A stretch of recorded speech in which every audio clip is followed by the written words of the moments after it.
Pakita ko lang sa inyo itong project namin ngayong araw dito sa shop. Meron kami ditong Aerox version 3, yung standard version. So ito, nagpakabit ito ng Zenlo M1A Plus, tapos original Pia horn. Ito, nailatag na natin yung harness natin, nailagay na natin yung mga switches, passing, tri-switch, tsaka selector. So bali ang ginawa namin dito, parang rewiring na rin kasi na-install na ito dati ng ilaw. Tsaka ano ba yung naka-install dito? Busina. So, meron na siyang ganun.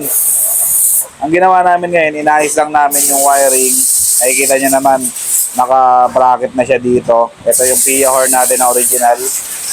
Yung dati, kuya, nawala na yung bolt dito. Tinanggal mo na.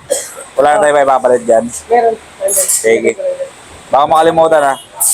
So, dati dito siya nakalagay. Nakasingit-singit lang yung busina dito. Hindi siya nakaayos ng ganito. So, ayan yung pwesto natin kapag naka-standard lang yung Aerox version 3. Kasi wala yung ABS module dito or yung ABS motor, wala dito sa pwesto na to. Ganyan yung itsura niya. So, ito yung harness natin, ito yung relay, ito yung ballaster, tapos ito yung mga connector natin.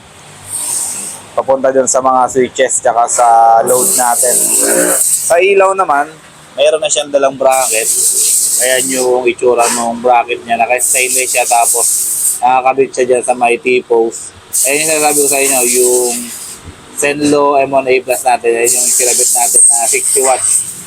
Tapos na-retain pa rin natin dito yung kanyang stock horn. Ayan pa rin, nandiyan pa rin sa pwesto na yan. Hindi natin siya inalis. As is lang yung pwesto. And then yung latag natin dito, since naka-harness nga yung ginagawa natin dito sa shop, ayan yung braids, nakabalot siya ng nylon, tapos naka-cable tayo ng maayos, tapos papunta na siya dito sa kanyang battery.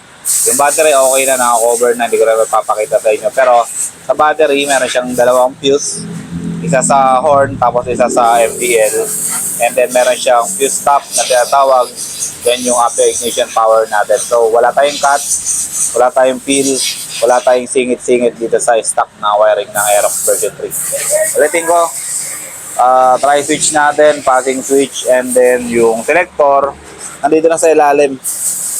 Nandito sa ilalim kasi ito na yung existing na butas niya, hindi na tayo nagbutas ng panibago. Ginamit na natin yan.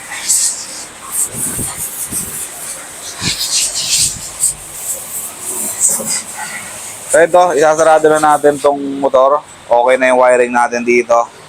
Tapos na tayo, na-testing na natin yung busina, yung tri-switch, yung passing switch, okay na lahat. Sasarado na natin yan.